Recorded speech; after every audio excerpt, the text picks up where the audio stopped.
My lords, ladies and gentlemen, welcome. Welcome to the Watercress Line on this wonderful sunny day, this auspicious day, which will see the return to service of this magnificent locomotive, 35005 Canadian Pacific.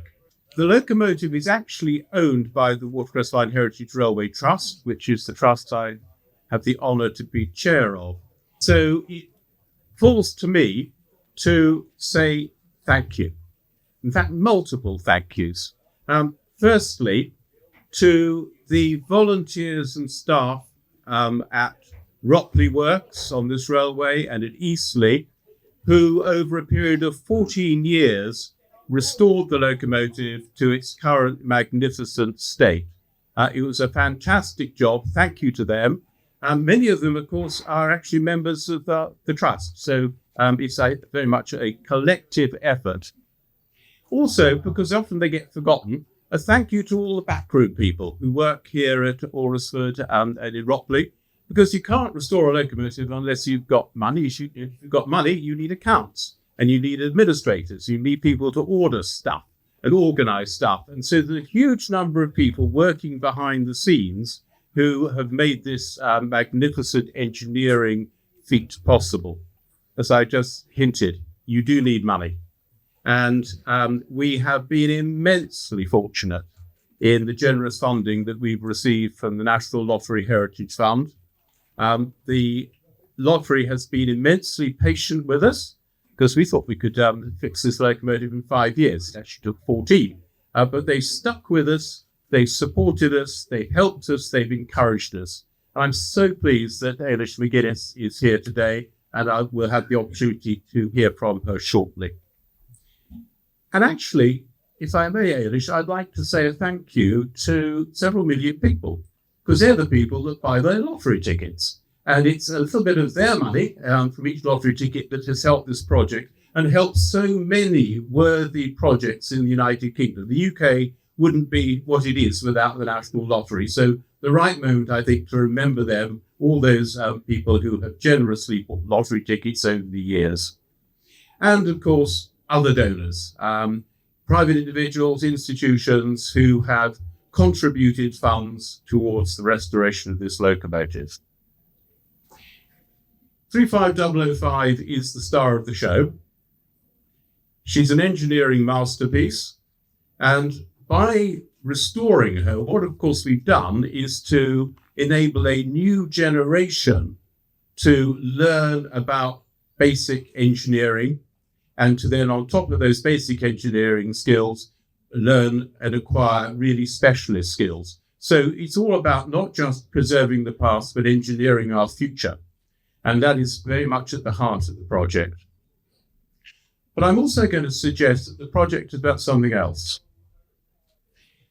This locomotive was built in 1941, in the darkest days of the Second World War. She was built because there was an assumption that the war would end, and it would end fortuitously, because it would enable this locomotive to haul normal passenger trains when hostilities had ended. So it really was to instill a sense of hope in the future. But she was built in wartime, and for 4 years, she actually spent her time hauling wartime-related freight traffic. And she carried a name, and the name was Canadian Pacific. And it was given for a reason, because the owners of the locomotives, the Southern Railway, wanted to recognize, by naming the Merchant Navy class locomotives after shipping lines, all the shipping lines that were providing ships to sail across the Atlantic in the convoys, braving the U-boats, to commemorate these brave sailors who sailed on these ships. And many, many, of course, of the ships were lost, including ships belonging to Canadian Pacific.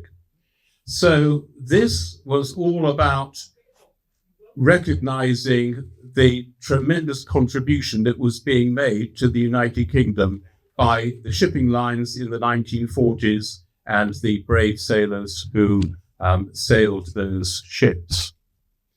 And of course, it was noting the relationship between United Kingdom, and Canada, close allies in many wars, including the Second World War. And I'm absolutely delighted that we have the Canadian Deputy High Commissioner, Mr. Robert Fry, with us, and with his head of the communications team at the Canadian High Commission, Kayla Denardi, who has been involved one way or another in this project for a long time. Really great that you are with us today. Because we do live in pretty troubling times at the moment. But there's one thing that I think I can say without any doubt, and that is that the UK-Canadian relationship is as strong as it ever has been.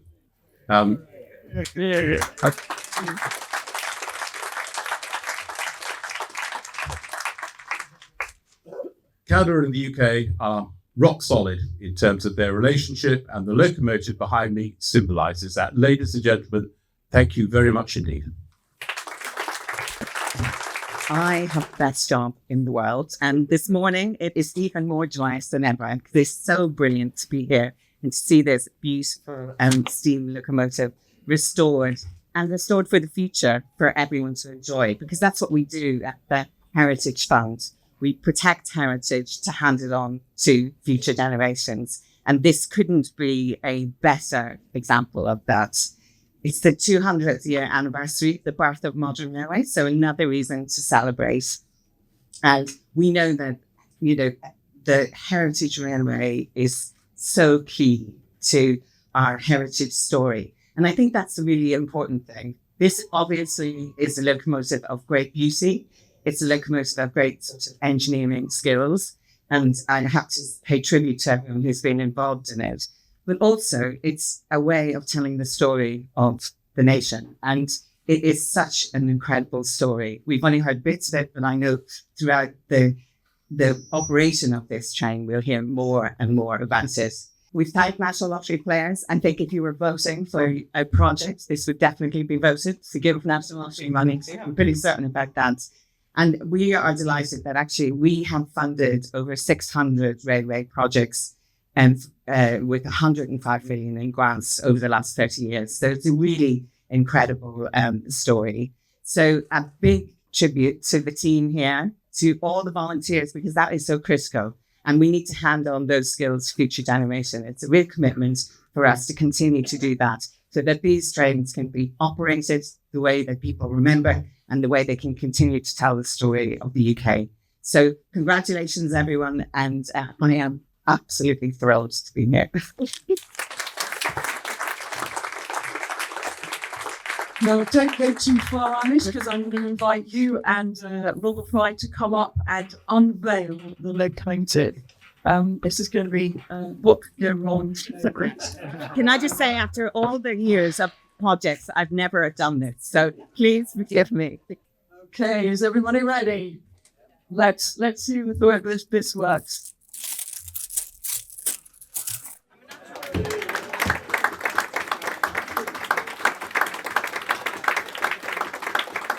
Ladies and gentlemen, how exciting to be here today on this beautiful day. You engineered the weather as well. So I know you can't take sunny days for granted here in the UK. It's really an honor for me to be here today to celebrate the launch of the newly restored Canadian Pacific we just unveiled. A locomotive that stands as a symbol of the deep shared history between Canada and the United Kingdom, and one that holds a special place in the hearts of many Britons, Canadians, and railway enthusiasts around the world. As I stand before you today beside this magnificent Canadian Pacific, I can't help but feel that I'm standing a little bit in two worlds at once, one foot firmly placed in the present, and the other swept away by the echo of steam whistles and the rhythmic pulse of pistons long past. There's something magical about a steam train.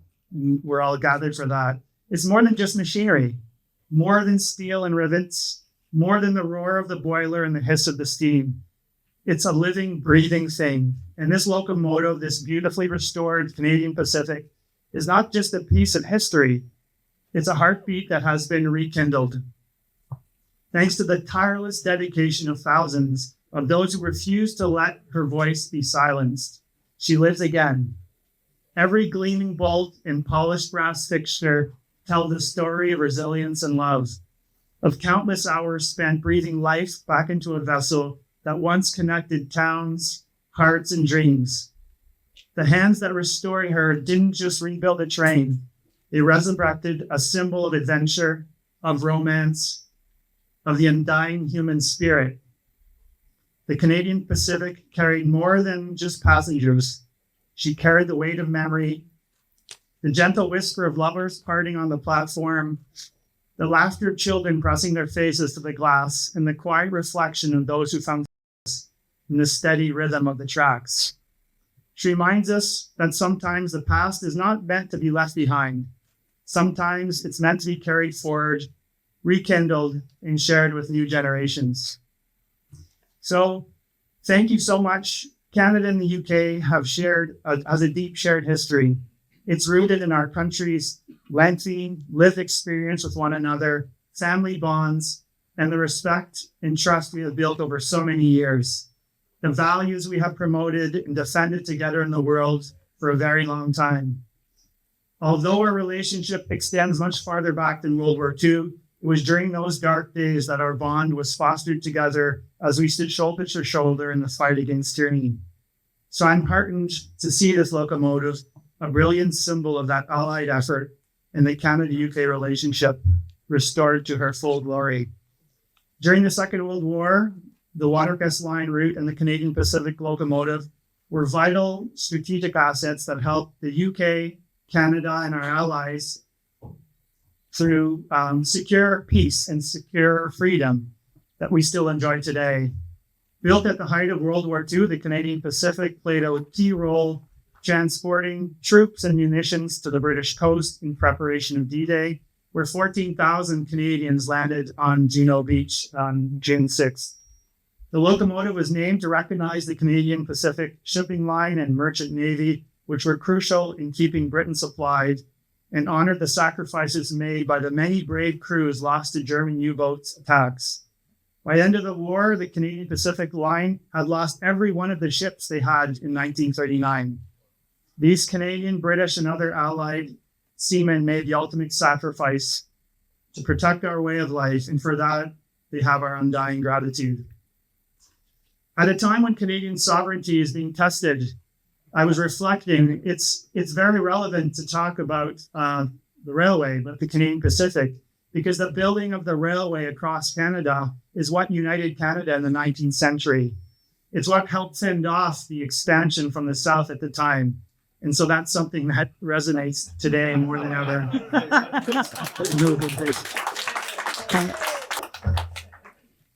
I'd like to extend my heartfelt gratitude to Rebecca Daly, the CEO of the Watercress Line, Stephen Evans, Chair of the Watercress Line Heritage Railway Trust, Ailish McGuinness, Chief Executive of the National Lottery and Heritage Fund, everyone, all those that were involved in this amazing project. Your dedication has brought the Canadian Pacific back to life. So as we watch her steed pulse into the sky and hear the unmistakable echo of her whistle, let us not simply see a train restored. We see a promise fulfilled, a love story renewed, and a journey that will never truly end. Thank you so much, and thank you from Canada.